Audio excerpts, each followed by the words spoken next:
ओम शांति बाबा। आज 21 नवंबर 2023 की मुरली है।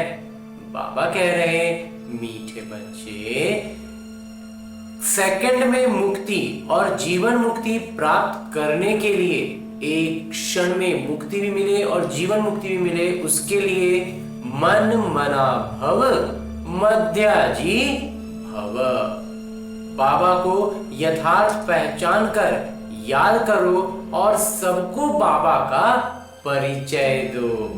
बाबा को खुद भी पहचानना है अच्छे से, दिल साफ करके, और जब ऐसा हम कर पाएंगे तो दूसरों को भी बता पाएंगे। इतने खुशी में झूमने लगेंगे ना कि दूसरों को भी बताएंगे। और आगे मेरे बाबा प्रश्न पूछ रहे हैं कि किस नशे के आधार पर ही तुम बाबा का प्रतिनिधित्व कर सकते हो। उत्तर बतलाते हैं बाबा कि जब नशा हो कि हम अभी भगवान के बच्चे बने हैं और वो हमें पढ़ा रहे हैं, हम भगवान के बच्चे बने और वो स्वयं हमें पढ़ा रहे हैं, हमें ही सब मनुष्य मात्र को सच्चा रास्ता बताना है। हम अभी संगम युग पर हैं, हमें अपनी रोयाल चलन से बाबा का नाम बाला करना है। बाबा और श्री कृष्ण की महिमा सबको सुनानी है।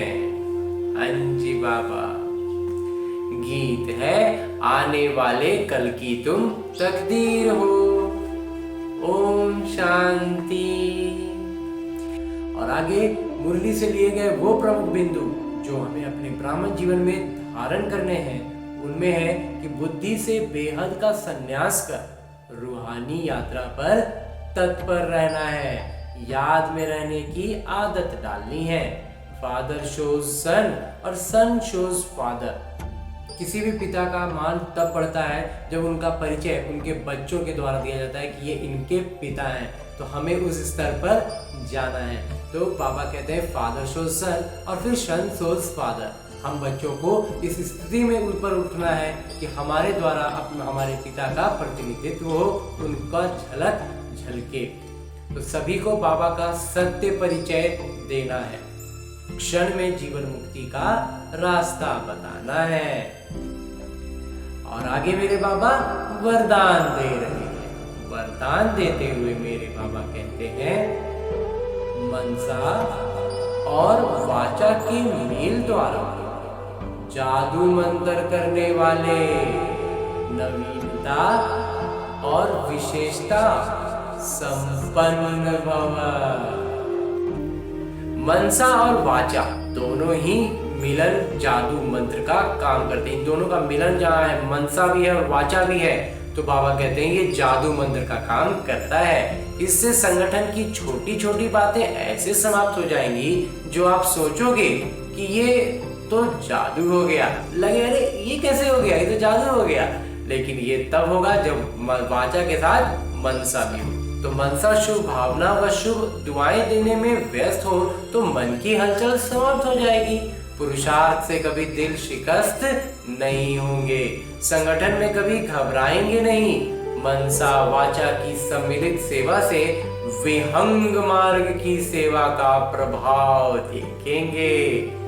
अब सेवा में इसी नवीनता और विशेषता से संपन्न बनो तो 9 लाख प्रजा सहज तैयार हो जाएगी।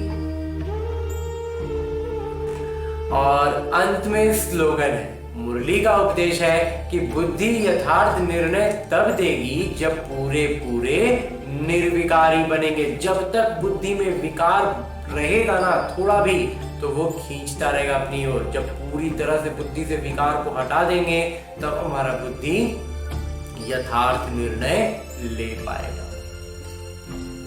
और आज की मुरली के बाद मेरे बाबा अव्यक्त इशारे दे रहे हैं कि कई बच्चे बातों को सामने देखते हैं और सोचते हैं कि हमने तो बहुत सहन किया, कब तक सहन करेंगे।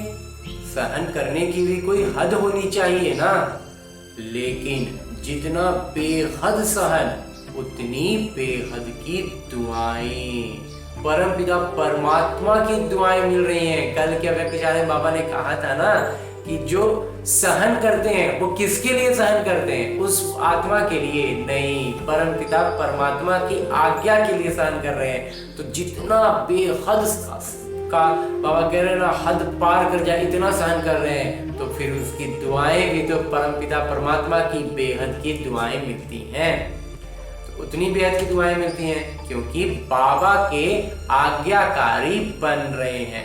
तो बाबा ने कहा है सहन करो, इसलिए मजबूरी से सहन नहीं करो, खुशी से सहन करो, इसमें ही फायदा। मजबूरी में सहन करेंगे तो परमपिता परमात्मा की दुआएं नहीं मिलेंगी। खुशी से करेंगे कि मेरे बाबा की आज्ञा है तो करेंगे, तो बहुत बेहद की दुआएं मिलेंगी। तो हमारा पुरुषार्थ कितना तीव्र होगा। जब आत्माओं की दुआएं मिलती हैं तो बाबा कहते हैं कि लिफ्ट का काम करेंगे, हमारे पुरुषार्थ बहुत तेजी से ऊपर उठेगा। तो जब बाबा की दुआएं मिलेंगी तो सीधा लिफ्ट से भी तेज। अच्छा, ओम शांति बाबा, ओम शांति।